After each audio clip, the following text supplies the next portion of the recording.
बिस्मिल्लाहिर्रहमानिर्रहीम अस्सलाम वालेकुम। अल्लाह ताला से दुआ है कि अल्लाह ताला आपके रिज़्क़ में कुशाद की करे। आज मैं बनाना चाह रही हूँ बेल पूड़ी, समोसा पट्टी या रोल पट्टी, आप जो भी बनाना चाहें। इतनी ज़बरदस्त रेसिपी है कि मस्ट फॉलो रेसिपी है, और रमज़ान के लिए तो आप पहले ही बनाकर सेव कर लें अवर अमान से, ताकि आपको आसानी हो जाए। ठीक है, उसके बनाने के लिए मैंने क्या किया है, 2 कप मैदा ले लिया। इतनी ढेर सारी बन जाएंगी, बहुत आसानी हो जाएगी आपके लिए। 1 टीस्पून मैंने इसमें सॉल्ट का ऐड कर दिया, हाफ़ टी स्पून मैंने अजवाइन का ऐड कर रही हूँ।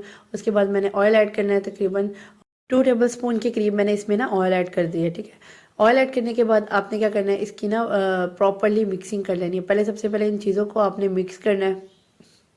मिक्स करने के बाद ना आपने ना थोड़ा नीम गर्म सा पानी लेना है।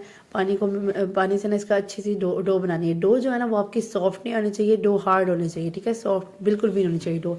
उसके बाद मैंने इसको कवर कर लिया, तो 5 मिनट के लिए कवर करके रख दिया है, ताकि थोड़ा सेट हो जाए। कवर इसलिए करना ज़रूरी है ताकि इसके ऊपर ना एक वो शीट सी बन जाती है, तो वो ना बने। ठीक है, कवरिंग सी जो बन जाती है। अब मैंने क्या किया, उसके प्रॉपर तरीके से 6 पेड़े बना लिए हैं। उसके बाद मैंने इसको बेलना शुरू कर दिया है। बेलते हुए आपने ये कोशिश करनी है कि इसको ज़्यादा से ज़्यादा आपने ना इसको वो मैदा लगा देना, अच्छे तरीके से मैदा डस्ट करें, मैदा लगा लें इसको पेड़े को ना। और ये जो रोटी की आपको थिकनेस दिखा रही हूँ, बहुत मोटी रोटी है। अभी आपने ज़्यादा नहीं बेलनी है, अभी बहुत थोड़ी बेलनी है आपने रोटी, और साथ साथ आपने ना इसमें मैदा लगा लगा के बेलनी है। ये मैंने प्रॉपर 6 रोटियाँ जो है ना वो बेलनी है, बहुत थिक सी बेलनी है। थिकनेस मैंने उसको आपकी दिखा दी है। ये मैं ऑयलिंग कर रही हूँ अच्छे तरीके से ना। आपने ज़्यादा सा इस तरह से ऑयल लगा लेना है। ये रोटी फर्स्ट रोटी भी मैंने पकड़ी है। ऑयल लगाने के बाद उसको मैंने ना अच्छे तरीके से मैदा डस्ट कर लिया। अच्छा, यहाँ पे थोड़ी अल्टरनेट बात है, जब आप दूसरी रोटी पे इस तरह वो लगाएंगे ना, ड्राई खुश्क का जो कहते हैं लगाते हैं, तो उसमें होती है कि वो ड्राइनेस आ जाती है। लेकिन इसमें क्रिस्पीनेस लेकर आएगा। आपको जितना आप लगा सकते हैं ना, बस मैदा भर भर के लगा दें, बेली जाए, मैदा लगाए जाएँ, और इससे ना आपकी ना इसकी ना और क्रिस्पीनेस आएगी। अच्छा, इसको लगाते हो आपने बिल्कुल भी नहीं डरना।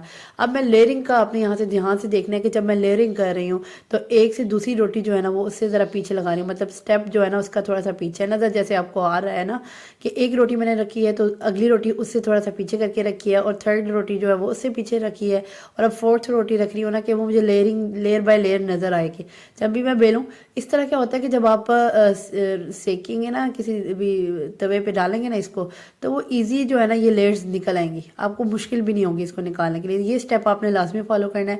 ये सबसे अपर वाली रोटी थी जिसमें मैंने बिल्कुल भी ऑयल दोनों तरफ नहीं लगाया हुआ था, बस एक तरफ से मैंने लगा लिया था। वैसे एक तरफ से ऑयल लगा के ना मैंने उसको ऊपर वाली साइड में जहाँ पे मैंने बेला है ना वहाँ पे बिल्कुल भी ऑयल नहीं लगा हुआ। ये देखिए किस तरह से मैं आपको बता रही हूँ कि हर लेयर जो है ना वो मुझे प्रॉपर तरीके से नज़र आ रही है। वो यही वजह है कि मैंने जब उसको रखा है ना, रोटी पे रोटी रखी है, तो वो मैंने ना इस तरह से रखी है कि मेरी हर लेयर जो है ना प्रोमिनेंट हो जाए। आपने भी बस इस तरह से करना है जैसे मैंने किया है, पीछे पीछे करके रखनी है। ये देखिए अभी भी जब बेलते हुए आपको ना हर लेयर अलग अलग नज़र आ रही होगी। आपने क्या करना है, इसकी ना एक ब्रीक सी ना रोटी बना लेनी है। दूसरी तरफ ना मैंने तवा जो है ना वो समझ ले प्री हीट बिल्कुल उसको गर्म करके ना बिल्कुल हल्की आंच, आपने फुल गर्म नहीं करना, वरना उसी टाइम पे ना ये रोटी आपकी ना थोड़ी पक जाएगी। तो आपने कोशिश करनी है कि तवा जो है ना वो आपने दम वाली आंच रख के ना इसको तवे को रखना है। इसके बाद ये देखिए मैंने इतनी बड़ी सी रोटी पका के ना इसको ना तवा मैंने चेक किया कि बिल्कुल नॉर्मल है, मतलब हाथ मेरा लग भी रहा है और नहीं भी लग रहा है। इस पॉइंट पे आके आपने बिल्कुल दम वाली आंच पे ही रखना है, और दम वाली आंच पे रख के ना आपने इसको ना रोटी को डाल देना है। रोटी को डाल के आपने देखिए, मैं आपको बार बार दिखा रही हूँ, मेरी लेयर्स नज़र आ रही हैं उसका, यही इसी वजह से ही आ रही है कि मैंने जब वो उसको डाला था, रोटी पे रोटी डाली है, तो इजीली ये देखिए कितनी इजीली लेयर्स पे लेयर्स निकलती जाएंगी। अच्छा, आपने ये कोशिश करनी है कि वो लेयर्स दिखाते दिखाते ना मेरी थोड़ी सी रोटी ज़्यादा पक गई। इसके ज़्यादा कोई मसला तो होगा ही नहीं क्यों, बिल्कुल भी, लेकिन आपने कोशिश करनी है कि रोटी ज़्यादा नहीं पकानी, और बस दिखाते दिखाते ही वो पता नहीं चला पक गई है। आपने कोशिश करनी है कि रोटी, ये देखिए मैं आपको दिखा रही हूँ कि ये मेरे आँच थी, मैंने इससे भी कम कर दी थी अब आँच। ये देखिए कितनी ईजीली और आसानी से होता रही है। अच्छा, इससे ये लेयर्स आपकी खुद ब खुद निकल आएंगी। जिस तरह से अगर आप स्टेप बाय स्टेप जिस तरह मैंने बताया रोटी रखेंगी ना, तो वो इजीली आपकी ना आसानी से इस तरह से लेयरिंग उतर जाएगी। और जब वो लेयरिंग खुद ब खुद जब गर्म होगी ना रोटी, तो वो लेयर्स जो है ना इस तरह से खुद ब खुद अलग हो जाएंगी एक दूसरे से। आपको इतनी मेहनत करने की ज़रूरत भी नहीं पड़ेगी। इस तरीके से आपने ले ली, इतनी ज़बरदस्त इतनी क्रिस्पी बनती है, आपको वो स्टार्टिंग में उसकी आवाज़ से ही पता चल गया होगा। इसलिए मैंने स्पेशली डेमो भी दिया आपको, ताकि आपको पता चले कितनी ज़बरदस्त सी रोटी बन गई है, कितनी क्रिस्पीनेस आया है। बिल्कुल भी वो सॉफ्टनेस नहीं थी, उसमें ज़बरदस्त क्रिस्पीनेस थी। ये बना के आप सेव कर लें, आपके लिए इतनी आसानी हो जाएगी। पापड़ी चाट बनानी है, समोसा बनाना है, रोल बनाना है, आप उस तरीके से कोई भी चीज़ बना सकते हैं। इस तरीके से मैंने सारी लेयरिंग उतार दी थी। कुछ इस तरह से मेरी तकरीबन 6 इतनी बड़ी बड़ी सी ये रोटियां से बन गई थी। वो इतनी ज़्यादा सी मेरे 2 कप मैदे से इतना ज़बरदस्त मेरा ना ये शीट्स बन गई थी। अच्छा, इस तरीके से मैंने क्या किया, मैंने 6 तकरीबन ये शीट्स रेडी हो गई, जिसमें ये देखिए मैं आपको दिखा भी नहीं हूँ, सारी ज़बरदस्त सी लेयरिंग मेरी उतर गई। ये थोड़ी सी रोटी ज़्यादा पक गई थी, वो कोई बात नहीं है, कोई मसला नहीं है। आप ये भी ज़बरदस्त सी आपकी ना क्रिस्पी इसमें भी आएगा। अच्छा, ये मैंने एक सर्कल काटा था, ये मैं आपको लास्ट में बताऊँगी। वो 2 जो मैंने आपको लास्ट टाइम समोसे भी बनाना सिखाए थे ना, उस तरीके से भी आप काट के ये बना सकते हैं। ये कोई मेरे पास एक शादी का कार्ड पड़ा हुआ था, उसका मैंने हाफ़ कट किया है। तो हाफ़ कट करने के बाद ना मैंने उसको ना उसकी उतना ही मैंने इसको काट लिया। मैं इसको ना ऊपर कैप्शन में आपको नज़र आ रही होगी, इतने इंचेस और इतना मतलब इसकी विड्थ होनी चाहिए और इतनी लेंथ होनी चाहिए। उस हिसाब से ना आपने ना इसकी ना एक रोल पट्टी, जिससे हमें वो रेडीमेड जो हमें मार्केट में अवेलेबल होती है ना, उस तरह से आपने ना ये कट कर लेनी है। अच्छा, आपने इस बात पे परेशान नहीं होना, मैंने सेंटर रखा है कि उस साइड से भी उतना बजे और इस साइड से भी उतना बजे। आपने इस बात पे परेशान नहीं होना। आप साइड्स वाली आपकी बिल्कुल भी ज़ाया नहीं गई। आगे मैं आपको इसका भी ना एक रोल बना के दिखाऊंगी, ठीक है। ये मैंने क्या किया, ऊपर से कट कर लिया अच्छे तरीके से, ताकि वो साइड्स भी है ना मेरी ज़बरदस्ती वो कट जाए, जिस तरह से आपको बाजार से मिलती है। मैं आपको इसको ना कट करके भी दिखाती हूँ। ये जो साइड्स आपकी जो थोड़ी सी ऊपर नीचे वाली जो आपकी इसमें से कट भी जाती है ना, तो वो बिल्कुल भी ज़ाया नहीं करती, उसको भी आपने सेव कर लेना। मैं आगे आपको सब कुछ बताऊंगी, ठीक है। बस आपने वीडियो एंड तक देखनी है। और अगर आप मेरे चैनल पे न्यू है तो मेरे चैनल को लाइक शेयर सब्सक्राइब लाजमी करते जाए, आने वाले वीडियो आपको मिल सके।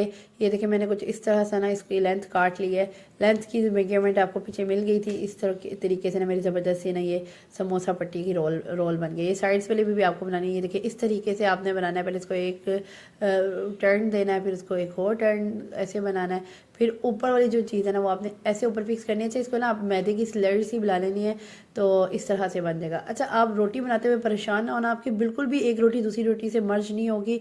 आप जब उसको तवे पे वो कहेंगे ना, उसको हीट मिलना शुरू होगी ना, तो वो इजीली एक दूसरे से लेयरिंग सेपरेट हो जाएगी। आपको बिल्कुल भी परेशान नहीं होना, बिल्कुल भी मर्ज नहीं होगी। कुछ इस तरह से आपने रोल बना लेना है। सेंटर में समझ लें वो मैंने रोल पट्टी रखी है ना, इस तरह से आप मिक्सचर डाल के और इस तरह से ना रोल भी बना सकते हैं। कितनी ज़बरदस्त है। वो साइड्स वाली आपकी बिल्कुल भी ज़ाया नहीं गई, ये मत सोचिएगा। अच्छा, आप डेमो की तरफ आते हैं। डेमो करने के लिए मेरे पास जो एक्स्ट्रा पट्टियाँ बची थी, मैंने उसको क्या किया, कटिंग कर लिया कुछ इस फॉर्म में। आपने क्या करना है, इसको आपने ना गोल्डन ब्राउन सा कर लेना कुछ इस फॉर्म में। ये देखिए कुछ इस तरह से मेरी पट्टी बन के रेडी हुई है। ये ज़रूर आप बनाकर अपनी फ्रिज में रख लें, सेव कर लें वरना मंथ। अगर आज की रेसिपी मेरी कंप्लीट हो गई है, अगर आज की रेसिपी आपको मेरी पसंद आई है तो do follow me and subscribe to my channel.